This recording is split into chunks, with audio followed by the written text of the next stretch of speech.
Apakah sekarang neraka sudah dihuni oleh manusia, Ustaz? Tidak ada manusia, tentunya manusia kayak kita dari anak Adam tidak ada. Tapi surga sudah ada. Penghuninya sudah ada, bidadari, bidadara sudah ada. Banyak dalil berhubungan dengan masalah itu. Gitu kan? Nabi SAW mengatakan sebelum manusia diciptakan, Allah Subhanahu wa Ta'ala menciptakan surga dan neraka sebelum manusia. Kemudian menyuruh Jibril mendatangi surga. Lihat tuh surga. Jibril AS ke sana. Kasih pendapatmu Jibril. Ya Allah, tidak ada hambamu yang dengar saja, bukan lagi lihat, dengar surga, kecuali mereka akan bergegas mengejarnya. Lalu Allah Subhanahu wa Ta'ala menyuruh Jibril melihat neraka. Neraka diciptakan, diperlihatkan. Berikan pendapatmu. Setelah dia balik, dia mengatakan dengan azabnya, dengan siksanya segala macam, ya Allah, tidak ada hambamu yang dengar saja neraka, kecuali pasti dia akan menjauhinya. Lalu Allah SWT menghiasi surga dengan hal-hal yang dibenci oleh manusia, dan neraka dihiasi dengan syahwat-syahwat yang mudah untuk dilakukan, dan itu kemaksiatan, kerusakan, apalah segala macam. Lalu kata Allah SWT kepada Jibril, lihat kembali. Waktu dilihat kembali dari dua tempat ini, dia mengatakan, ya Allah, tentang surga, saya tidak menyangka ada hambamu yang selamat saya tidak menyangka ada hambamu yang bisa masuk ke dalam surga ini. Karena beratnya hal-hal yang tidak diinginkan. Bangun sholat malam, mengeluarkan harta, bantu orang miskin, suruh bakti dengan orang tua, walaupun orang tua itu jahat, gitu kan. Dan seterusnya, banyak hal. Dan tidak akan mungkin ada hambamu yang selamat dari neraka, karena memang dipenuhi dengan kemaksiatan. Berarti surga dan neraka itu sudah ada. Dan memang surga dan neraka ini ada penghuninya. Ada penghuni dari bidadari, dari bidadara, semuanya sudah ada. Kata Nabi SAW, bagi jenazah yang mati, kalau dia sudah masuk di kuburan, sudah jawab pertanyaan malaikat, maka kata Allah SWT kepada para malaikat, bentangkan jalannya hambaku ini ke surga, sehingga dia melihat dan menikmati surganya di pagi dan petang hari. Hadis yang lebih jelas lagi adalah hadis Bukhari yang kata Nabi SAW, tidak ada seorang istri yang menyakiti suaminya di dunia, kecuali istrinya dari bidadari di surga langsung berkata, semoga Allah membinasakanmu, dia sebentar lagi akan meninggalkanmu dan menuju kepada kami, gitu kan. Berarti sudah ada penghuni, gitu kan. Sudah ada penghuni, tapi dari ciptaan Allah. Karena bidadari, bidadara, hurun in dan wildanun mukhalladun ini Allah ciptakan langsung, tidak melalui proses seperti anak Adam. Allahu alam. Itu yang saya tahu. Wanita suka sekali akan keindahan. Salah satu yang menyebabkan laknat atas perempuan adalah menampakkan perhiasannya. Bagaimana dengan penggunaan jam tangan, cincin, bros, hijab? Dari segi tidak boleh memakai pakaian warna mencolok, apakah perempuan hanya boleh memakai pakaian yang gelap saja, hitam, coklat tua, biru dongker? Bagaimana dengan warna-warna soft, warna pastel, warna muda seperti pink muda, warna muda seperti pink muda, biru muda dan lain-lain? Bagaimana juga dengan khimar, jilbab bermotif atau bercorak? Tentu saja dihindari kalau bisa, ya. Hindari. Artinya kalau pakai jam tangan memang bukan untuk perhiasan di depan umum, gitu kan. Dia memang menggunakan itu karena dia butuh untuk lihat, dan itu pun memang tidak perlu untuk ditampakkan. Dalam arti kata, biasanya kalau wanita pakai jam tangan atau orang sengaja pakai jam tangan, biasanya memang bajunya ditarik atau disempitkan sehingga jam tangannya nampak, gitu kan. Maka ini tabarruj masuk di dalamnya. Sama dengan pakai jilbab, pakai bros, itu tabarruj itu. Nggak boleh, nggak usah pakai begitu, gitu kan. Ya, kalau memang masih masa-masa jahiliyah memang apa boleh buat, biasanya orang begitu ya, karena dia mau menarik orang lain. Bahkan ada yang hijabnya sudah seperti hijab seperti rambut, bahkan lebih fitnah daripada rambut, gitu kan. Nah, ini sebaiknya jangan, memang harus dihindari, tabarruj nggak boleh. Ini dilarang dalam agama. Allahu alam, itu yang saya tahu. Terus kalau warna tidak harus warna gelap, artinya warna-warna yang tidak menyolok, karena yang dilarang adalah pakaian syuhrah. Kalau warna coklat muda, warna pink mungkin yang lembut, yang mungkin tidak selamanya hitam, tapi memang itu tidak jadi syuhrah. Syuhrah itu gini, begitu lawan jenis lihat, bisa kita dinilai buruk atau mengganggu dia, atau membuat dia mengganggu kita. Itu pakaian syuhrah namanya, gitu kan. Terlalu menyolok, warnanya merah yang menyolok, gitu kan. Nah itu dihindari. Makin sederhana warnanya, makin tidak membawakan fitnah, maka makin sesuai dengan syar'i. Itu dikenal dengan libasut taqwa namanya. Alis yang tidak tebal, bukan dicukur. Bolehkah wanita menggunakan pensil alis untuk sekedar menebalkannya, tidak berlebihan? Alami, terima saja alami, lebih baik. Allahu alam, itu yang saya tahu. Biarkan saja alami. Kalau tidak terlalu tebal alisnya, ya itulah. Allah lebih tahu memang itu yang paling cocok sama wajah anda. Terima sang pencipta. Dunia sebentar, gitu kan? Laluin saja. Insya Allah nanti Allah akan utus pasangan yang suka yang begitu. Jadi tidak usah khawatir. Jadi tidak usah diubah-ubah. Ada orang Masya Allah alisnya begini, dibuat begini gitu.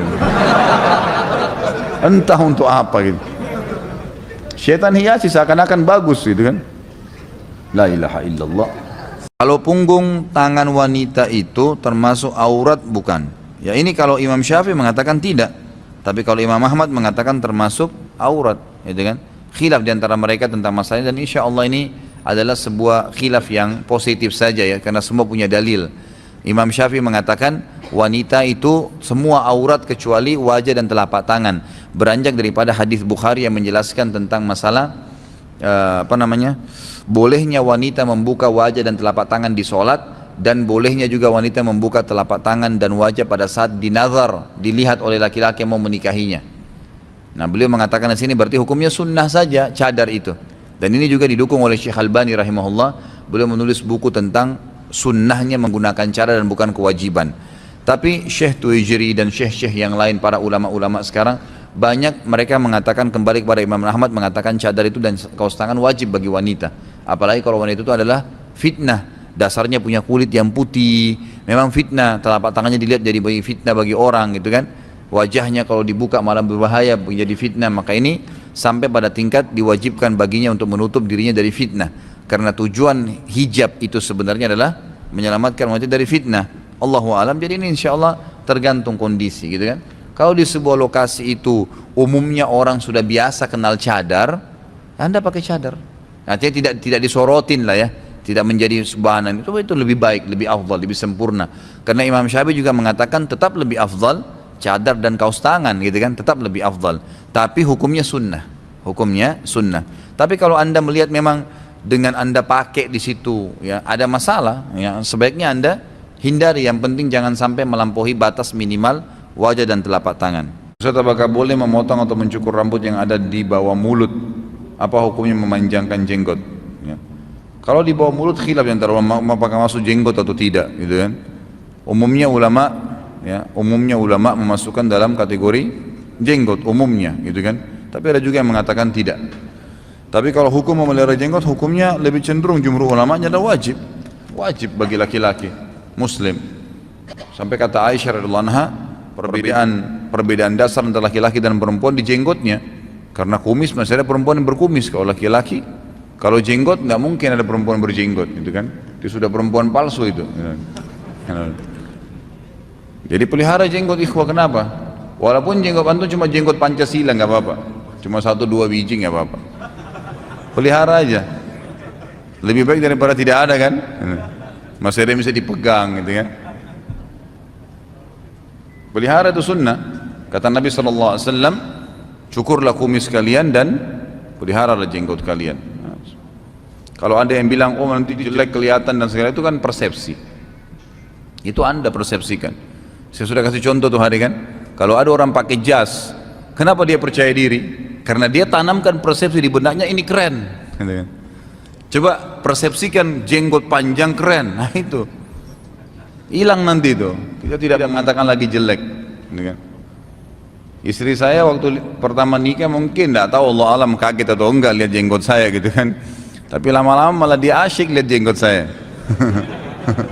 Ustadz, kalau kita sholat tidak menghadap kiblat karena tidak tahu bagaimana hukumnya? Kalau diberitahu teman pada saat sholat sedang berlangsung, apakah langsung dibatalkan dan memulai sholat dari awal atau bagaimana? Kalau Anda tidak tahu sama sekali dan memang sudah berijtihad, betul-betul yakin ini sedang hadap kiblat nih, gitu kan? Maka sah saja, tidak ada masalah. Karena memang tidak tahu ya. Kalau dia sudah sampai salam, tolong ikhwah jangan ditambah dulu pertanyaan ya. Ini masih banyak ini yang belum dibaca. Dengarin aja ilmunya, ini cukup insya Allah. Ini lihat nih, Masya Allah. Ini yang belum saya baca yang lalu ini, ya. Belum yang sekarang. Jadi jangan tambah dulu. Jadi kalau seseorang itu menghadap kiblat, tidak menghadap kiblat, dan dia betul-betul berijtihad, dia berusaha, oh memang setahu saya di sini kiblat.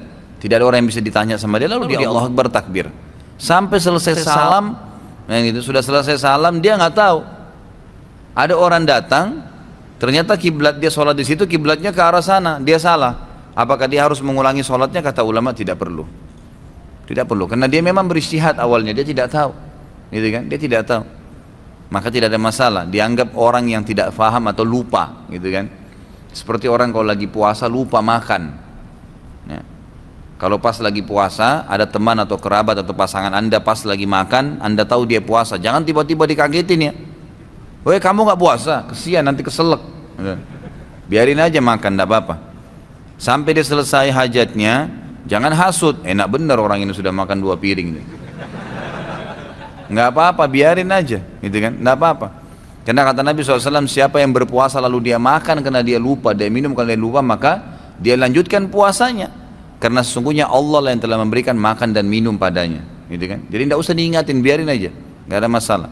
Itu kan memang kalau betul-betul dia lupa, kalau dia pura-pura lupa itu urusan dia dengan Allah gitu. Ya. Jadi nggak ada masalah. Kalau seandainya kita sementara lagi sholat, kemudian tiba-tiba ada orang datang menepuk, mas maaf mas, kiblatnya salah ke kanan dikit, maka bergerak aja, nggak usah berhentiin sholat, bergerak aja ke arah yang dituntun sama dia, kanan dikit kiri. Bahkan ulama fikih mengatakan boleh orang yang datang mengetahui saudaranya muslim yang lain sedang salah sholatnya, dia meluruskan, menggoyangkan badannya, mengarahkan, pegang pundaknya dua-dua. Tentu ini sesama jenis ya, jangan lawan jenis dipegang pundaknya, nggak boleh. Di luar sholat aja nggak boleh, bagi dalam sholat. Pegang pundaknya, arahkan ke kanan sedikit mas, ini salah. Ini mbak harus ke kiri, diberikan syarat, itu tidak masalah. Tapi kalau sudah sampai salam, maka nggak ada masalah. Saat kerja di Saudi, saya sering melihat pekerja kasar dari Pakistan menyempatkan sholat berjamaah di masjid di sela-sela pekerjaan kasar mereka, seperti menggali jalanan, mereka bersihkan tanah dan debunya lalu sholat. Meskipun ada bau yang kurang sedap, karena bersebelahan dengan mereka. Kalau di sini tukang-tukang bangunan kalau diajak sholat selalu bilang pakaiannya mereka kotor atau merasa bau keringat, sehingga kadang tidak sholat sama sekali. Mohon nasihat yang tepat Ustadz, karena saya banyak berhubungan dengan tukang bangunan atau konstruksi. Tentu ini tidak ada hubungannya ya antara orang sholat dengan bajunya kotor.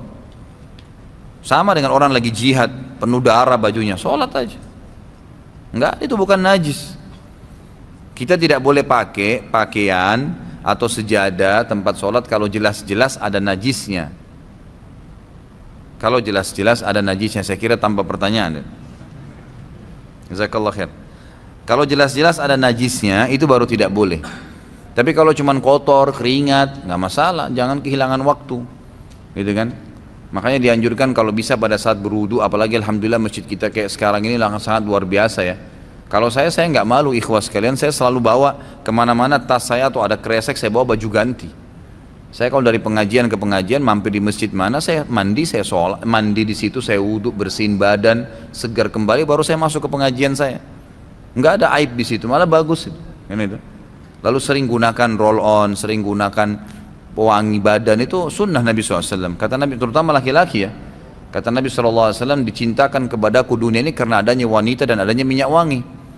Makanya aneh kalau ada laki-laki nggak suka minyak wangi itu, jauh dari sunnah Nabi SAW. Kantongin selalu, beli yang kecil selalu kantongin, pakai minyak wangi kemana-mana, itu sunnah Nabi SAW. Sudah baunya enak, dapat pahala lagi, gitu kan. Insya Allah yang hal-hal seperti ini nanti akan dihindarin. Ini berhubungan dengan masalah perlunya orang menjaga sholat walaupun bajunya kotor, yang penting tidak najis, tidak kelihatan auratnya, silahkan dipakai, nggak masalah. Itu bukan alasan, gitu kan? Itu bukan alasan. Kemudian kalau masalah tukang, memang ini semoga Allah berikan hidayah ya. Kita nggak usah bicara tukang. Ya, ini yang bertanya saudaraku, siapa saja di Indonesia ini, mau pegawai kantor yang rapi pun AC semua, tetap kalau dia tidak mau sholat, dia tidak sholat, gitu kan. Kalau di Saudi memang itu sudah umumnya orang faham, sehingga memang bisa dikatakan jarang, persentasenya kecil sekali orang yang tidak sholat berjamaah itu. Di sana kecil sekali. Memang betul-betul orang yang lemah imannya itu pun dia masih sholat sendirian, dia masih sholat. Dia bukan berarti tinggalin sama sekali, gitu kan. Yang tinggalin sholat itu bisa dihitung jari sebenarnya. Sampai seperti ada cuplikan itu, saya baru dikirimkan sama teman-teman di Saudi, saya terharu betul lihat cuplikan itu saudaraku. Jadi ada orang buta matanya, satu orang tua, bukan ulama, masyarakat biasa, buta matanya, tidak pernah tinggalkan 5 waktu sholat di masjid. Jadi antara rumah dia dengan masjid itu, dia minta satu orang tolong ikatkan tali, ada tiang listrik, pas di sebelah pintu masjid. Masjidnya juga masjid biasa kecil di berkampungan gitu.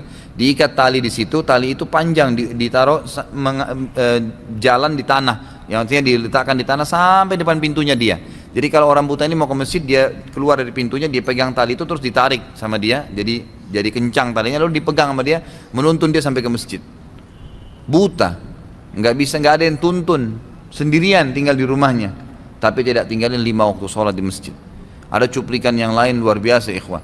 Orang lumpuh, dia bahkan kalau mau jalan ke masjid itu, kalau dia mau jalan dia bolak-balikan badannya, tangannya nggak ada, kakinya nggak ada, tapi luar biasa nggak tinggalin sholat berjamaah di masjid. Ada cuplikan-cuplikannya tuh di Saudi, unik-unik gitu, luar biasa gitu. Mereka betul-betul memang mungkin sudah penanaman iman ya dari orang tuanya kepada anak-anak ini. Mudah-mudahan Allah berikan hidayah orang-orang kita gitu.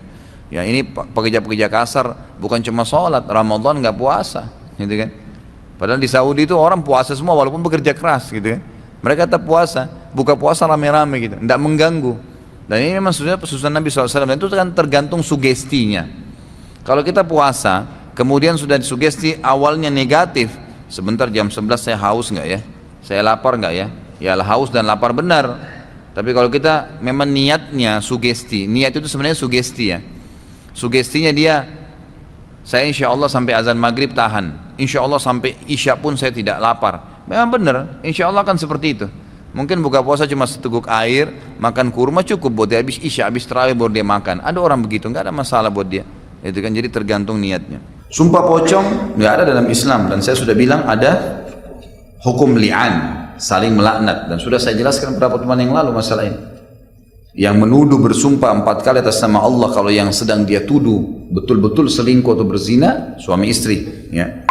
Kemudian yang kelima, dia meminta murkahnya Allah, laknatnya Allah datang kepada dia kalau dia dusta. Si istri yang tertuduh misalnya atau suami yang tertuduh menjawab juga 4 kali sumpah atas nama Allah kalau pasangannya bohong. Dan yang kelima, murkahnya Allah akan datang pada dia kalau dia dusta. Itu yang ada. Lalu bagaimana kalau bukan suami istri? Orang menuduh, seperti misalnya banyak di kampung-kampung di Indonesia begitu ya. Ada orang nuduh orang lain berzina, tetangga misalnya. Maka untuk memastikan dipakein kain kafan, dibacain surah Yasin.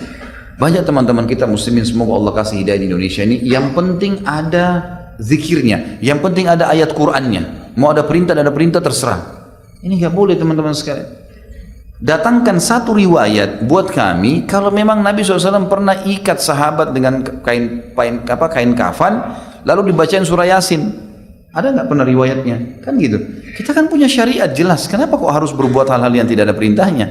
Ini kalau dijelaskan begini, ini garis keras nih, ini Wahabi nih, ini Salafi nih, ini begini. Dan ini subhanallah saya sayangkan ya. Semoga Allah kasih hidayah. Di Indonesia sekarang ada orang-orang tidak mau menerima fakta kebenaran.